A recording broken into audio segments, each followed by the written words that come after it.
নামাজ কাজা হলে কাজা নামাজ কোন সময় আদায় করা উচিত? যেমন ফজর নামাজ কাজা হলে জোহরের জামাতের আগ মুহূর্তে পড়া যাবে কিনা বা পরে পড়া যাবে কিনা।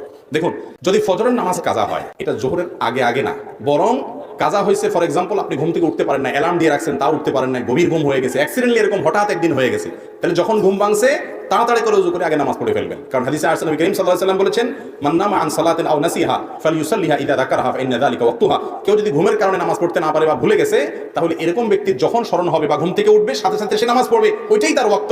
আপনি বললেন যে তুমি কাজা যেহেতু হয়েই গেছে থাক, তাহলে একসাথে জোহরের সময় পড়বো, এটা উচিত হলো কি করা ভাই? ঘুম থেকে উঠার পর যদি নিষিদ্ধ সময় না হয় তাহলে ওই টাইমে কি করা? 7টা বাজে ঘুম ভাঙছে, 8টা বাজে ভাঙছে, 9টা বাজে ভাঙছে, তাহলে উযু করে অন্য কাজ করে আগে নামাজটা পড়ে ফেলান, তারপর অন্য কাজ করবেন। আর যদি আপনি সেটাকে বিলম্ব করেন তাহলে জোহরের ওয়াক্তের আগে আগে জোহরের নামাজের জামাতের নামাজ পড়ার আগে আগে আপনি কি করবেন? এই ফজরটা পড়ে ফেলবেন। আর যদি কোনো কারণে এত দেরি হয়ে গেছে যে আরেক ওয়াক্ত নামাজ শেষ হয়ে যাচ্ছে এমন অবস্থা, তাহলে সেই ওয়াক্তটা পড়ে ফেলবেন, তারপরে কাজা করবেন।